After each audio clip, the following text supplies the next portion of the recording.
Bonjour à tous, bonsoir à tous, ça dépendra de l'heure que vous allez me suivre. Alors, je suis venu par cette vidéo parler de la volonté de Dieu. C'est quoi la volonté de Dieu? La Bible va nous répondre la volonté de Dieu. Alors, je suis dans 1 Timothée, chapitre 2, le verset 3 à 4. 1 Timothée, chapitre 2, le verset 3 à 4. L'Écriture me dit ceci par rapport à la volonté de Dieu. 1 Timothée, chapitre 2, le verset 3 à 4. Cela est bon et agréable devant Dieu, notre Sauveur, qui veut que tous les hommes soient sauvés et parviennent à la connaissance de la vérité.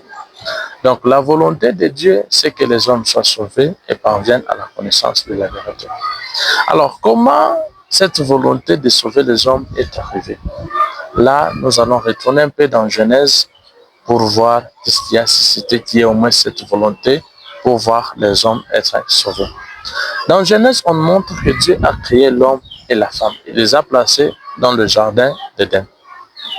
Alors, il les a donné un ordre qu'ils devaient respecter. C'est dans Genèse chapitre 2, le verset 16 à 17, où nous allons voir Dieu dit ceci. Je relis cette écriture. Genèse chapitre 2, le verset 16 à 17. Dieu dit ceci. L'Éternel Dieu donna cet ordre à l'homme. Tu mangeras de tous les arbres du jardin, mais tu ne mangeras pas de l'arbre de la connaissance du bien et du mal, car le jour où tu en mangeras, tu mourras. Alors, ici, Dieu donne un ordre à l'homme de manger, mais il lui refuse de ne pas manger de l'arbre de la connaissance du bien et du mal. Le jour où il va manger, il va mourir.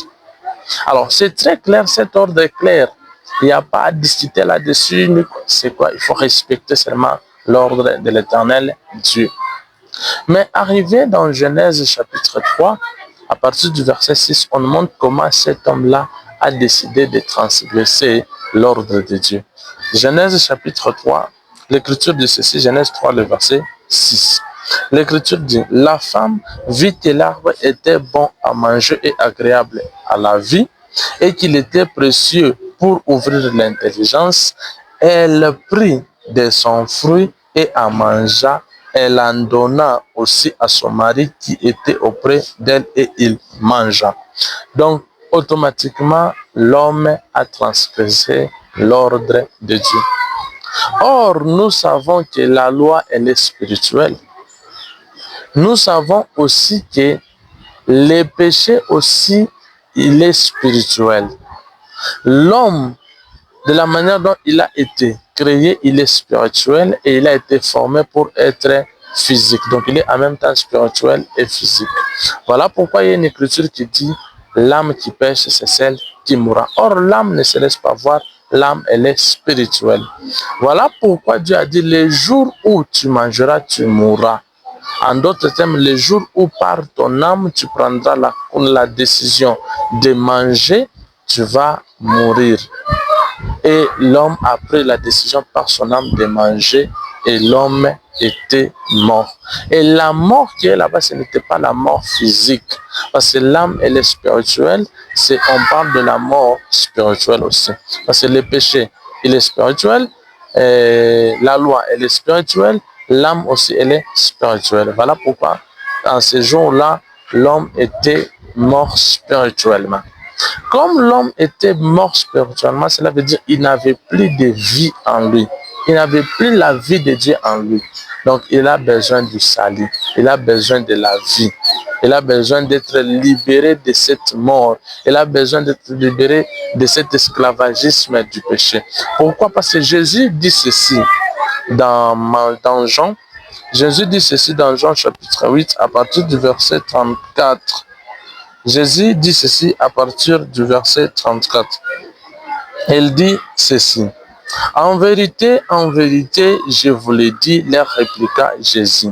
Quiconque se livre au péché est esclave du péché. Comme l'homme s'est livré au péché, il s'est livré à la désobéissance, il s'est livré aux puissances du mal. Automatiquement, il est devenu esclave à cette puissance-là. Il est mort spirituellement et il est devenu esclave du péché. Alors voilà pourquoi il avait besoin du salut, il avait besoin de la liberté, qu'il soit dégagé, qu'il soit libéré du péché et qu'il ait la vie de Dieu qu'il a perdue. Voilà ce qui a suscité à Dieu de vouloir voir l'homme être sauvé. Et voilà même le sens de l'écriture de 1 Timothée 2,9 qui montre que Dieu veut que tous les hommes soient sauvés et parviennent à la connaissance de la vérité. Alors, comment cet homme sera sauvé? Dieu lui-même a planifié la manière dont l'homme sera sauvé. L'homme ne sera pas sauvé de la manière dont lui-même l'homme cherchera à se sauver parce que c'est impossible. L'homme est esclave du péché. Il faut que celui qui est plus fort que le péché puisse le délivrer de cet esclavagisme-là. Voilà pourquoi Dieu lui-même a planifié la manière dont l'homme sera sauvé. Alors l'homme sera sauvé que par la parole de Dieu. Donc c'est dans la parole de Dieu qu'il y a la vie.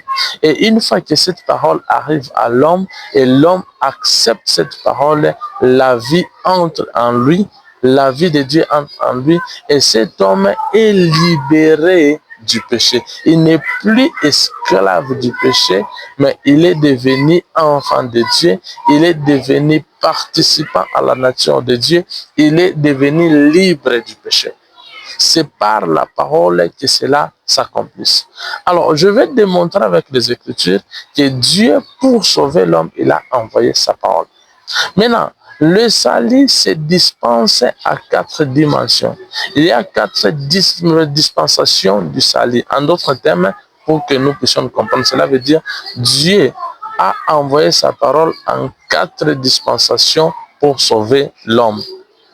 En d'autres termes, en 4 temps, en 4 époques ou en 4 périodes pour sauver cet homme-là. Alors, je vais les démontrer avec les Écritures.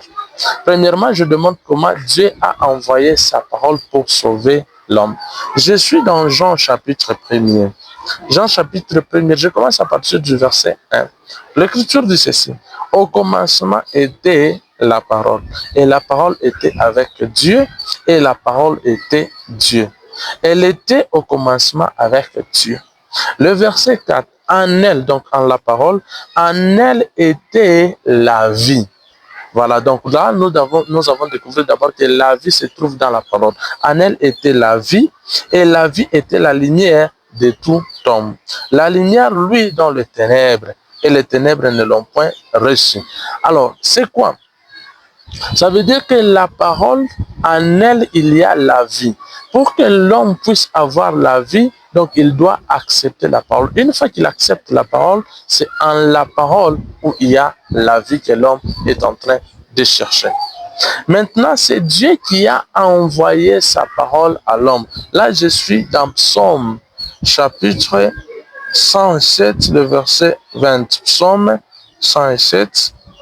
Alors, je lis Psaume 107, le verset 20. Voilà, je suis. L'Écriture dit ceci. Il envoya sa parole et les guérit, il les fit échapper de la fosse. Donc, Dieu a envoyé sa parole. C'est ce qui explique dans Jean chapitre 3, le verset 16, il dit, car Dieu a tant aimé le monde, il a donné son Fils unique, afin que quiconque croit en lui ne périsse pas, mais qu'il ait la vie éternelle. Donc, le Fils unique, c'est ça même la parole de Dieu. Donc, il a envoyé sa parole. Donc, en d'autres termes, si nous voulons comprendre Jean chapitre 3, verset 16, cela veut dire Dieu a envoyé sa parole afin que quiconque qui va accepter cette parole ne périsse point, mais qu'il ait la vie au travers de la parole. Voilà le sens de Jean chapitre 3, le verset 16. Donc Dieu a envoyé sa parole. Donc quiconque va accepter, va croire en cette parole-là, automatiquement, il sera sauvé parce que la vie va entrer en lui. Alors, je prends encore une autre écriture, c'est Ésaïe chapitre 55, le verset 11.